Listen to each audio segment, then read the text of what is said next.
So we're just talking about using UCC as the structure of corporate governance is built on UCC. Then obviously we had to use that same code to secure the hypothesis that Uniform Commercial Code has made across our equitable rights since 1934 through the Securities and Exchange Commission Act, which most people are aware of now. Securing these corporations inside their virtual reality dot matrix system is really simple. Just in the same way that they do, we created a debt, we gave them notice, we did all of the things that commercial code definition is defines as being valid. And for the first time ever, there was actually a contract that was entered into with all of its terms and conditions disclosed. We made these corporations fully aware of the Schedule A charges that they would be accepting if they didn't cease and desist in attempting to trespass or coerce or incriminate any of our community into using something to start with that they haven't got the right of use of, being that legal fiction. That would incur a 20 million slave token charge for every instance. Talked about this before many times, and that is the reason why it's so high, is because of the amount of slavery that is being created in a daily basis just behind one of your legal entity identification trading accounts in the stock exchange. So anybody can have a look at this Schedule A absolute, and all of the documentation tells a story. There's a map inside your training manual that shows you where it is that you've already, all of the work that's already been done, all of the commerce that needed to be committed, and all of the debt that needed to be created in order for us to be able to discharge their hypothetical debt with one of our own. That's already been done. And then it gets you to the point where you would be, if you were using Uniform Commercial Code at that point, it would be the equivalent of the 9609 610.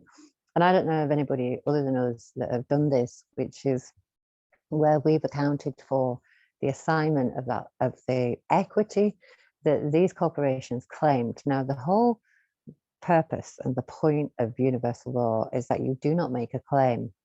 The minute you make a claim that you cannot substantiate, and we can't substantiate anything, it turns out, because all of it's hypothesized and virtual, we're making false claim, and we step out then from a universal law jurisdiction, if you like. We step out of the truth. In truth, we don't really know who we are, what we're made of, where we came from, and all of that. So how can we possibly then say that we're capacitated in any way, shape or form in order for us to, A, for example, commit commerce, B, enter into a contract, C, be asked to assign equitable rights to, D, a corporation that is operated by terrorists. So because that, in a nutshell, is really what is happening when anybody says, who are you? And you use that legal fiction that you've been told is your name to define yourself as, then oopsie-daisy, off you went and stepped into adding to the administration of the law. You actually set yourself up and incriminated yourself and said, I'm consenting to be subject to acts and statutes, legislation, treat me as a corporation, I'm a dead thing speaking, which is corporations. So that's okay if you've been told, obviously, that that's what's going to happen, and you've entered into that arena, if you like, knowingly and with consent. But none of us have. And if we had been given those full disclosure about that, like we have with our Schedule A absolute, then, if we continue to take that action, then it would be by choice with full consent and acceptance and all of those things that are required to have a valid contract. So because none of that has ever happened, there isn't one valid contract that's ever been created, not in fraud, without fraud, from an origin of fraud, because the claiming of the name of copyrighted title without the right of use of it is the original fraud. So anything that came after that point is fraud.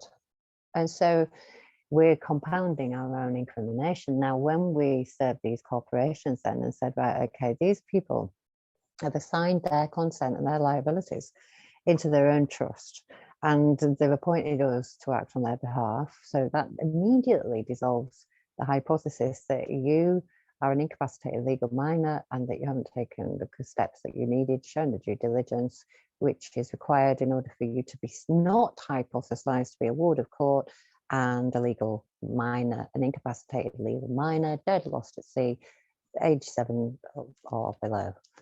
And that is what we're actually saying through the definition that we don't know about, that hasn't been disclosed to us through the Sesquitivity Acts of 1666, diminishing ourselves to be a nothing. So in legal fiction La La Land, nothing can do nothing, right? But what's happening is this virtual reality is now crossed over into our so-called definition of reality. What that means in legal jargon is the title and the equity and now are not being kept separate, because it is us that are joining those two parts of this system together. We are actually the utility transmitting account. We're transmitting our energy for them to utilize in their slavery system day in, day out, by even just by the money that we use and the currency. Never mind the food that we buy and the pharmaceuticals we need after that, and the corporations that we buy our resources off in the contaminated form. We all get that. But what do we do about not crediting that? Doing that makes you an unsecured party crediting a corporation of slavery. What we're talking about doing is, everybody's like, well, I'm a secured party creditor. But if I'm still crediting, I can be the secured party creditor, but I don't want to be the secured party. I can't be claiming to be the secured party, secured in my mind that I've been party to supporting and operating the slavery system, terrorism, and then say that I'm all right with that. That's what I credit. So secured party creditor, yeah, I secured my mind in not being party to that, and I went and credited something else. I took all that my consent had been implied to grant, and I put it somewhere else. I've simply reserved my rights from being implied to be consented, to be accepting, to be party to this terrorism through code. So here I am now, I'm back under universal law. I'm unalienable. So lien charges all of the people that have gone down there and had a good old look at Cornell University online. You can go and read UCC till you're blue in the face. It is a beautiful piece of fraud, and you know, it does, like everything that they've created, it has to resonate. There has to be a little bit of something, a little bit of truth, a little bit of goodness, a little bit of what you know is right in there for each one of these articles to pass your litmus test, to pass your vibration. Yes, oh, that's a good thing. That's a good thing. And so many people that I talk to about, you know, that even when we get to the restoration of rights, isn't it a great thing, this restoration of rights? Why would they write such an article? Why would they write such codes that, you know, if they're so bad, then why would they talk about the restoration of rights of the secured party creditors? Well, why would they? Because they've implied that they are the secured party creditors. That article there, for me, tells everybody anything that they need to know about the situation and adds, without it being off the top of my head, with it being off the top of my head and not off the page, we're talking about the peaceful surrender of the collateral. If the collateral is peacefully surrendered, now think about that, just take that apart. What is the collateral? You and your rights. How is it being peacefully surrendered behind the legal fiction? So you guys, we all are, and we all have been peacefully surrendering the collateral, us, our shares, our stock market, bonds, exchange, blah, blah, blah, treasury accounts, everything that they've divided us and boxed us into in these little pixels on matrix, dot matrix systems, it is that. So the legal fiction, obviously, that's what that represents. Now, by you using that legal fiction, which isn't yours, you've committed the fraud, you peacefully surrendered all of your equitable rights and all the consent that you don't even know is being defined behind your back with many definitions and many dictionaries. to imply to be that or is consent, and utilizing that. So therefore, with or without a court order, it says the secured party creditors. So who are the secured party creditors? They are the party that you're crediting. So they're secured upon the name because it's their copyright. You're assigning all of your equitable rights to it by claiming it as yours. You haven't been given a right of use of it, so you've been trespassing upon yourself, it turns out. You've been committing fraud and consenting to capitalism being executed upon just your rights, but everybody else's as well, because obviously we all share this monkey mindset and monkey see, monkey do. So we've all been doing it. Now, when we got to that point there, and you do what they teach you to do when you're selling people on stock exchanges, always go against the market, run it backwards. So when we're going to hypothesize about what's going to happen next, it's based upon what came before now that is going to affect now and in the future. And that is their hypothesis. And because the environment that we've got in our lab rat conditioning is very limited, even though we're given the misrepresentation of what is freedom, the freedom of choice, which one of these toxic things do you want to kill yourself with, is really the question, the offer that we're being offered all the time. When obviously under those conditions, that we're all doing the same thing and we're all equally responsible. It just, some have done it more than others. Some have been more capitalistic, see you next Tuesdays, than the rest of us, or you know, not. So each one of these accounts represents your life, the choices that you've made, the things that you've done, the places you've invested your energy, your mindset, the corporations you've supported, and the choices that you've made.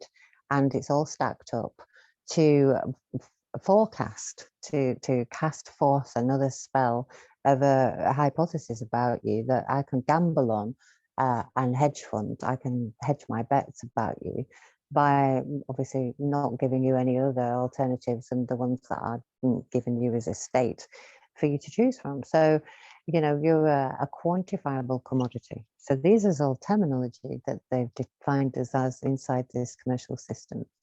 Now, it's not just I'm securing that legal fiction in there, I'm retiring every single thing, every mortal thing, and every indefinable thing that I haven't even got a label for, that I haven't been given a definition of. Whatever it is that these corporations have hypothesized about me in their commercial definition, it's that. So we went in to have a look, obviously, Hellenic Republic. We use Hellenic Republic because their filing, it was a work of art as an explanation as to what it is that these corporations, these mafia is defined and right down to and divided each piece of this rock into to try to claim it, put a flag in it, control the people within it, and take the resources, and we know this, the rest of it, to make profit on. But it's actually human, it's universal source energy that's being consumed, and we're giving it away. So instead of us running around screaming, give me my rights back, or look what they did to me, it's look what I've been doing to myself. I've been a capitalistic see next Tuesday. I have been supporting my own terrorism and slavery, and I'm retiring from that. So that's what we're talking about when we become a secured party. Now, because their code implies these corporations that lay these claims to these parts of the rock in all its glory, the Hellenic Republic defines it even down to the resources, the mineral wealth of the southwestern peninsula of Europe. And you can all go and have a look at that on sec.gov and just put Hellenic Republic in there. Some of the corporations haven't been so comprehensive, but because we obviously Hellenic Republic implying to be Greece, the Hellas, the Rock of Light, the actual equity that is being used for Rome and everything, Roman and Vatican, to be built off the back of. That's why it's very interesting read. So we just said, look, whatever it is that you've claimed, it's that. We're not making a claim and we don't know what it is that you've got undisclosed. That very fact that you've been utilizing definitions that have been obscured and undisclosed actually causes in their code, UCC, if you go have a look, their definition is estoppel. Now, estoppel speaks for itself, it stops the process. And there's many reasons why an estoppel can be applied, but it's just a piece of paper if you don't stop it. Now, an estoppel, if I haven't disclosed to you exactly what it is that you're saying yes to, or I've disclosed it and you've said, no, thank you very much, I'd rather not, and I'm here to force it on you whether you like it or not at that point, then that is statutory rape. And it is rape whether I'm raping you of your rights or you've told me to stop. Intercourse in a sexual nature is the same as a forced intercourse in a commercial nature. And so you are the one who is stopping that by reserving your equitable rights, your consent. But where your consent has been turned into little pixels and boxes, and you haven't got any control over what it is that's going on over there because you haven't got a clue where it is being used, that yes, or that definition of yes, that's me. So you can't do inclusively but inclusively but exclusive everything I don't know. I suppose because I don't know. But what we did instead, we said, right, these corporations have not ceased and desist. We told them what they would do in just the same way that they tell you, if you don't do this, we're going to do this. These are terms and conditions. They've been disclosed. They've continued to try to coerce people to do all of these actions, which incurred these costs. Those costs then amounted to multiple charges. Those charges were noticed in exactly the same way with the three-letter process under tort law definition. Anything, even universal law, shouldn't prefix law. The law and it's that, but it's like organic food. We had to put universal law in front of it to distinguish it between the legal jargon that's been indoctrinating on people as law. So it's about the prefixes and the definitions that go along with it. So they haven't ceased and desist. They've incurred all of these charges. These charges have remained unsettled under tort law. This is their definition that you can then, and under UCC. So these corporations are filed under UCC, meaning they're under the jurisdiction of commercial code because they're inside the Securities and Exchange Commission, meaning it's them that are subject to it. So those charges then and the failure of performing the discharging or the settling of those charges incurred these losses, these charges to be laid against these individual accounts that were being accounted for in a currency that they haven't got the jurisdiction of, which is kindness.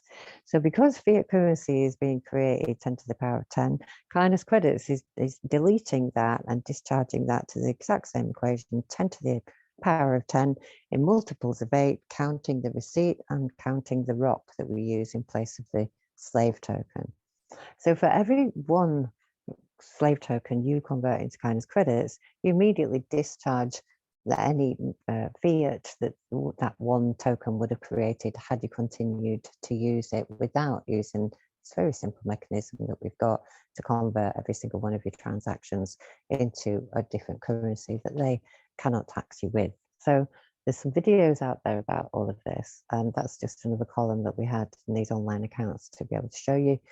And that means that we're not in their jurisdiction. So when we talk to them about it in the court, if we were in commerce, it would be in alignment with, but not accordance to, sinking your bloody battleship under UCC 9609-610. So because what's happened is, yes, the secured party creditors have peacefully surrendered their collateral, not the debtor.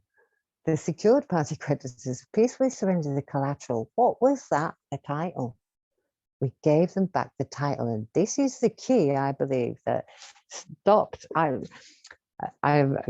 for the work that she did and bringing this to and the publicity and all of that. I know from my own experience and what it is that we've done here, that the only airtime that we get on mainstream TV is obviously when the Pope's standing there and excommunicating us.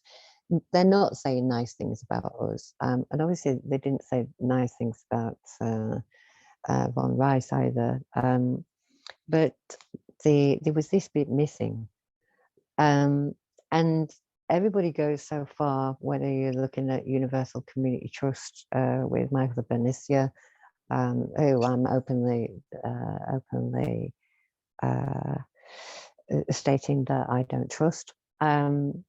They only go so far. They don't actually give you any practical steps to be able to execute the restoration of the rights part. So because they'd said that they'd claimed this rock and they'd hypothesized about the debt that was from the previous World War, which is the reason why they used 1934 legislation to use the equitable rights implied of the rock and everybody's rights who lived in what's now going to become a corporate state, and claimed as such inside this just very simple accounting system. And the minute that obviously that happened, then in 1934, was to underwrite the next war, using, consuming universal source energy in human form for fodder, for cannon fodder.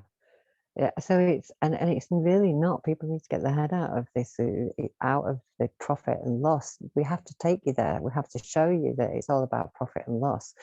So because when I go talk about estoppel, you stop the process of adding to the administration of the law being profitable by you securing your mind that you do not have the right of use of that legal fiction, and the collateral that you as a secured party creditor of universal law now, not uniform commercial code and Vatican belief mechanisms, is that that title's not mine. I'm Minister Maven. And so the minute that you get to that point, what you've actually done there, you've evicted the occupation of your mind that has been under occupation, let's say in this scenario from 1934, but let's go back to 1666 with the birth certificate and the legal fiction. Let's go back to before the dawn of the Great Age. And this has just been recycled and recycled. All we ever did was change our clothes and our hairdos, maybe. And this is just ongoing. So at the point where you realize that you as an energy, as a transmitter, this is what they've been defining as a utility transmitter, I've converted my energy into another currency, which you can't make bombs and weapons of war with. What currency, what frequency is that? Love and kindness. So the minute that I do that and I convert my energy into kindness credits, for example, or any other currency, and you give it a label, you call it whatever you want, you define it however you like. We've got a structure here. You're more than welcome to come along and adopt it if you want, or make your own. It's a template. It's not everybody else's definition. To take it and use it by all means, but use it for the right reason that we're given the right of use of, which is to use it right, to use it to restore the rule of law.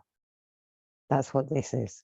So when we talk about the restoration of rights of the creditors, it's the restoration of the rule of law that we credit. And it is that we're using our equitable rights for. Now, the problem that the system has got, in order for them to be able to do anything about us doing what it is that we've been doing for all of this time, is that they dissolve themselves. It's like an own goal. It's like every time one of us does this, and one of us rebuts the presumption that they have got an assignment of consent of all of their equitable rights that they've divided you into, you have no idea of the effect that has, your consent has, on their accounting system, their profit and loss, their harvesting of your energy, and the loss that they will incur by not having your equitable rights assigned to them to underwrite their action with, their adding to the administration of the law,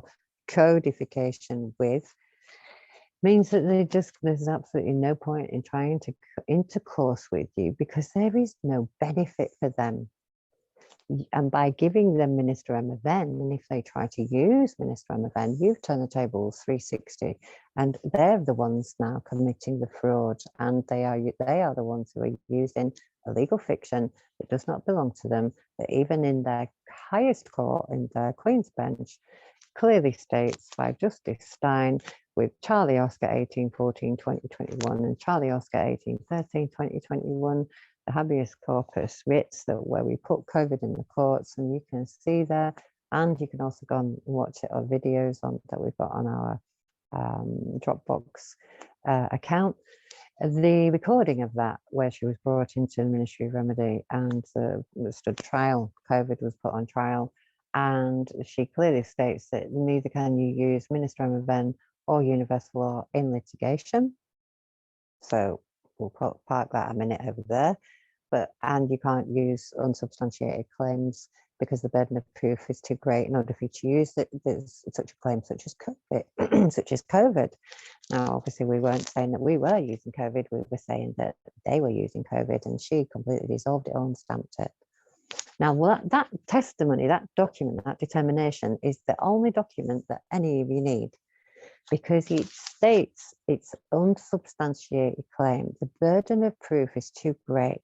So if we're back in out of la la land now, we're back in under the law. Can you prove your claim? And that is all that you need to have. If anybody says, who are you? Or why won't you identify yourself? Or where are you from? I can't prove anything.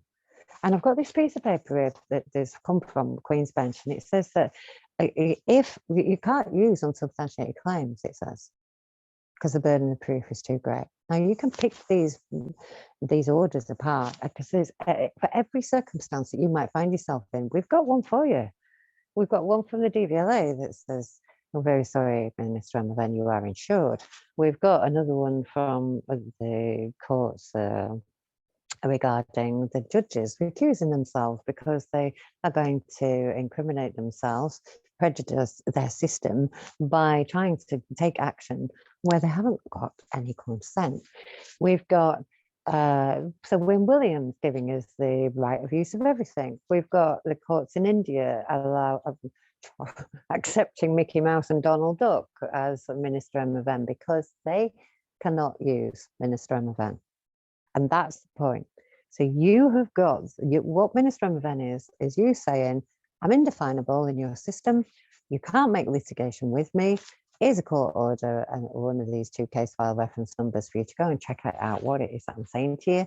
So here's my ID. I don't even need to say that. I think things to you. I don't even really need to know any of these things. All I need to know is I'm Minister MFN. There's my ID. Sit back then, guys, and watch the show. Is really what you're doing. Because you will see something that you would never imagine. And that is them now raping themselves, and what it looks like when you are sitting at the other side, let's say the table, or sitting in the banker's chair or the minister's chair, in your hierarchy mindset that is being shared around you by these people, which is policy enforcers, court officers, and clerks, blah, blah, blah, judges, all of that layer now. When they get hit with what's called the kokino T in Greek, the red paper, that's it. If somebody pulls out a Minister MFN ID, the shortest any MFN's been kept is 5 hours, and the longest is 10 months. And that was instead of with being faced with 2 life sentences. So either you tell us who you are and use this legal fiction, or you're going to go to prison for 2 life sentences. Well, get it up you, really, was my reply, because I know that you can't put me in prison for more than 90 days, because I know how your administrative system works. So thank you very much for your kind offer for me to swap and exchange my rights and assign my rights to you to underwrite a 2 life sentence, which would equate to 6 to 9 years inside one of your god awful prisons while you launder my credit file because I believe you, I trust you and your lawyers, and and over and above the trust that I've got in universal law. Now, for me, that's not the case.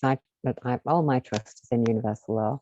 I haven't made a claim to this share of this rock. I used to talk about, having my share of the rock, and this represents my share of the rock. But I've found even that is a claim. If I don't make a claim to even having a share of the rock, then it doesn't, at that point, it doesn't even matter what they do to me. And they know that, because if I don't make a claim to have a share of the rock, even if you persecute me, pull my fingernails out, give me water torture, starve me, freeze me to death, whatever it is that you've got on the agenda to try to force me into contract with you to give you my soul, then you hit me with all of that, and you still know that I'm not going to give you anything, because I just simply haven't claimed anything. So that's why when they're standing there and screaming, use any name you want, any Christian name you want. Why? Why would you let me use any Christian name? Now, here's a bunch of people that I don't trust you to even pick the poo up from my dog, right? And you want me to give you my trust what it is that you're saying to me, which is blatantly obvious, to try to coerce me into contract by force, which is statutory rape. And now, and then you ask me to trust you. So let's go to the point where my trust is at. Okay, I trust myself enough to know that I can't prove that anybody's given me a share of this rock. That's their hypothesis. So even if I was to say, you're not having my share of the rock, but then I've made a claim that I've got one. What I'm saying is I'm Minister of energy and matter in movement. And so I haven't laid a claim to even if I am hypothesized to have a share of the rock, I haven't given it to any one of your definitions, from ecclesiastical down, and any other definition that you may or may not have written undisclosed to me anywhere in this universe, because I'm indefinable. Now, when you do that, they screaming going on. They will do anything to try to cajole you. First of all, come on, we're trying to help you. And then obviously when it's not working, then we're going to threaten you. Then they're going to torture you. But whatever it is that I've realized going through and doing these things, that it's only ever as bad as you've been. So if you've got, and people are like, well, I've not ever done anything wrong. We all have. All of our lives we've been doing this, and we've been looking the other way. It's been obvious, if we can walk past these people in the street like we were, and they were, without homes, without food, and we were all right. At that point, I think it was our tipping point as where was our compassion, and where is the love and the kindness, and gone out of our community. So fortunately, it was enough. Whatever it was, our wake-up call was enough to bring us to this point, to say, right, okay, well, my conscience isn't covered anymore. I can't continue doing these things, because I can't pretend to myself anymore that it's all right. And so, being able to restore your rights is you actually accounting for all of the potential credit that you would have continued and had made for this slavery system. Inside this column, it's your debt. These corporations could only come to you in 2016 when people started doing these assignments. They could only come to them and say, right, okay, well, you owe us 10 grand. Because you've actually consented for us to launder 100,000 when you asked us to give you the credit for you to exercise your right to convey yourself, or to buy a house, or to exercise your right to shelter, or to buy a bit of land so that you could feed your family with, or whatever it was that you used your credit file for. And then we went on and we made second credit files. We made second legal entity identification numbers called companies, and then we became entrepreneurs, and then we ended up intercoursing with these other parts of capitalism on a scale that that we were so good at over here on this part of the rock, that not a lot of other divided up bits of rock states got in the same way that we did. So we were really good. We've been really the very best slaves and gone around the world and forced all of this capitalism on the rest of the world, the rock. So we've got quite a debt to settle, but all it is about saying that, okay, I acknowledge that, and I'm retiring from crediting that. So I was the once creditor of slavery and capitalism, and I've retired from doing that. Yes, it is going to be quite a severance for a lot of people, because our ego has become defined by how much money we've got in the bank, how big our car is, how great our gilded prisons are, our houses, and where we go on holiday and how much champagne we've quaffed over the Christmas period. So it's that's what we're exchanging. That's where the mindset comes in. That's where my belief comes in. If I truly can see this for what it really is, then it's very easy for me to give it up and discharge those charges accordingly, because I don't want to be party of that anymore. Part of us wants to stay in there because we're not quite sure. We use the word sure. What does that mean? Surety. We haven't got surety. We're not sure. We don't trust. Taking that step off. What we're actually doing there is we're putting our trust in something that we don't know. And for a lot of people, that's scary, but you have to scale that up and back, which is, I've never known what it is that I think that I know. Even now, I thought that I knew that I was Greek. I thought I knew that this was reality. I thought I knew that if I paid my bills back really hard and sweat equity exchanged, I would have and keep my house and my children could go to private school, and I'd have a beautiful wife and buy the American dream, and da da da da. It's called an American dream, and it's called it's called that for a reason, because we've all bought into this capitalism. Let's go wipe all that away now and go back to a point in time where that never existed. Go back to a point in time where, even before the Rothschilds bought the Bank of England with a load of sticks and tally sticks and gave us back a piece of paper. What were we doing then for exchange, and how did we work as a community? And we had barter. Go and have a look at Sparta money, about what the Greeks did as far when everybody was fighting about the money. The king of the Spartans turned around and said, right, okay, that's that massive rock over there is your money. Go and go fight over it, and then chip a bit off and say, okay, that's for a baby, because it's whatever you believe. So if everybody goes, oh yeah, there's some money, and so we've been idolizing false gods, which gold, oil, and drugs, all this time, killing each other for the benefit of these lunatics that have indoctrinated us with this Zionist nihilism belief mindset, and divided us up into these little columns. You're a Muslim, you're a Greek, you're a Greek Orthodox, you're a Christian, you're a Jew, and so on and so forth. And they've written all of this imaginary friend in the sky thing so that they can control every bit of our existence and belief. So we talked about this last night about placebo. The coronavirus showed us what it is that we can create just based on our belief. So based on our belief, half of the population will go and get themselves exterminated with a vaccine without any proof whatsoever. Just a hypothesis, no actual evidence, and that whatever it just, for whatever reason, it will become apparent, whether it was to reset the rock and get rid of the useless mindset that would just believe anything without any kind of, without any critical thinking. Then good is all I can say about that. If that's what it was for, because it's cleared the way for this rock, this reality, if that's what we can call it, to be able to restore its rights to itself. Because it's very wrong what we've been doing, consuming ourselves and consuming this rock and carving it up and claiming it as ours. And so this stops you doing that, and it keeps you unalienable. A charge cannot be attached because you stopped charging yourself, and you discharged your charges using the debt that the system that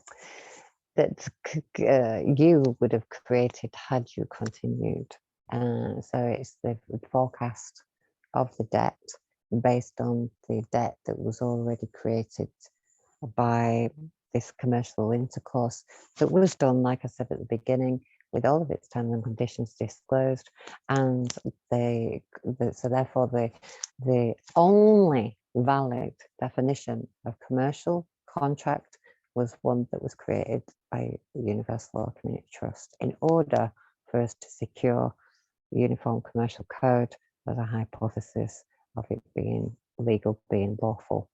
And obviously we know it's not. So we've got all of these wonderful opportunities now with these cases that the community brought to us as the Ministry remedy and said, look, we know that under the law, if your governments are tyrants, then you are lawfully obliged to create the alternative.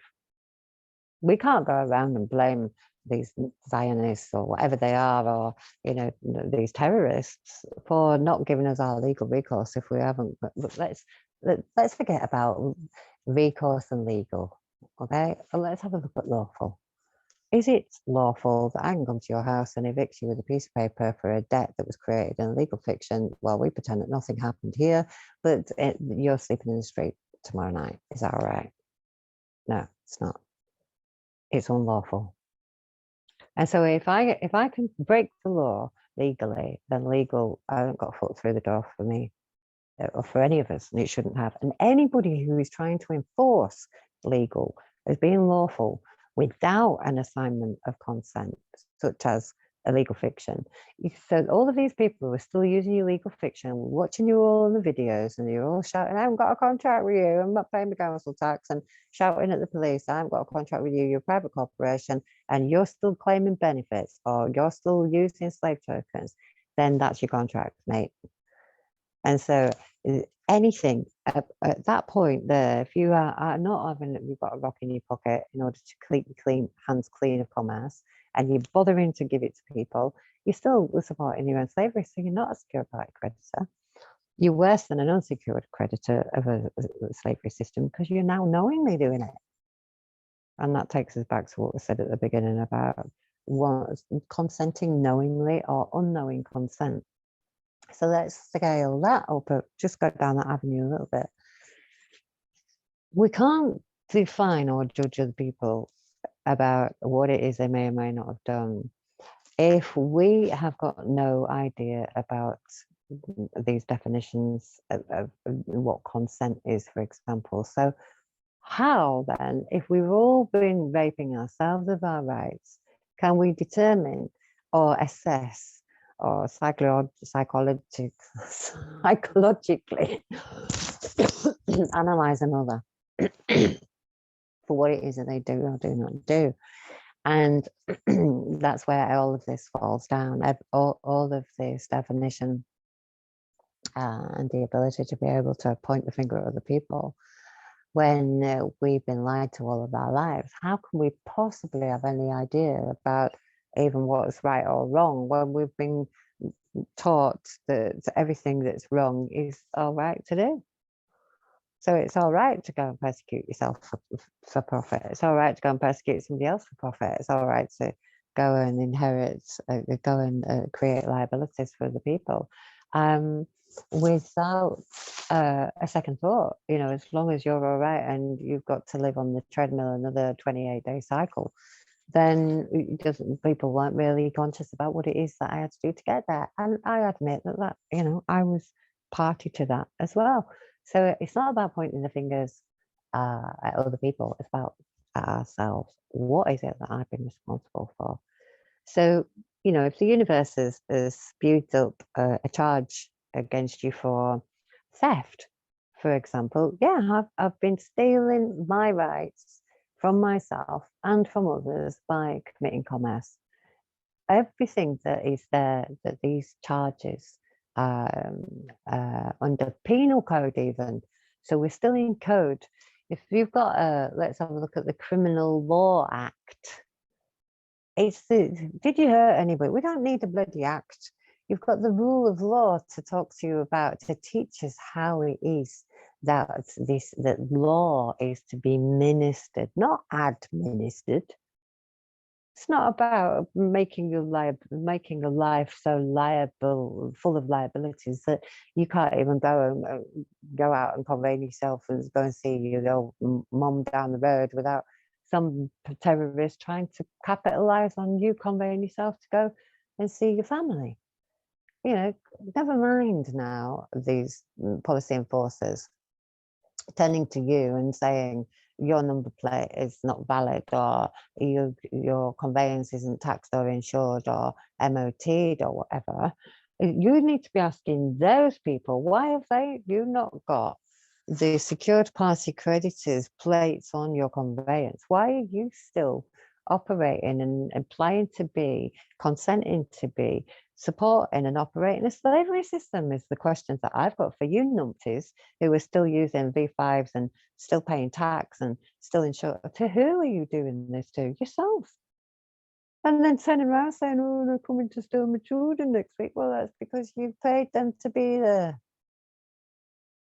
Now, when you look at the sky and it's been sprayed with this shit, and you know that you're Minister MV, and you know that you closed your accounts down, and you know that they have got not one single sniff of an account of a bit of equity in order for them to underwrite the spraying of the skies with aluminium that's been pulled out of this rock to contaminate the atmosphere. You know, it's not, when you say it's not done in my name, it's really not, because I haven't given them one.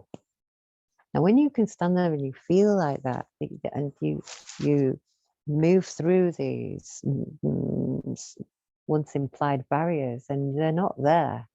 I mean, the Minister of ID now has got us through border patrol. It's got, you know, charges in courts, at prisons, it's COVID, and it's immigration, and you know, traveling, conveying yourself, indemnification, discharging the judges from their own cases. You know, it proves what it says it is, proving that we will not underwrite unsubstantiated claims. That is the layman's term that I've got in order for us to try to define what is indefinable, and it doesn't do it any justice. Now, is anybody, because we don't even know what justice is, does anybody want to ask any questions on record, or would you like me to stop recording and then you can ask questions? You tell me what you want.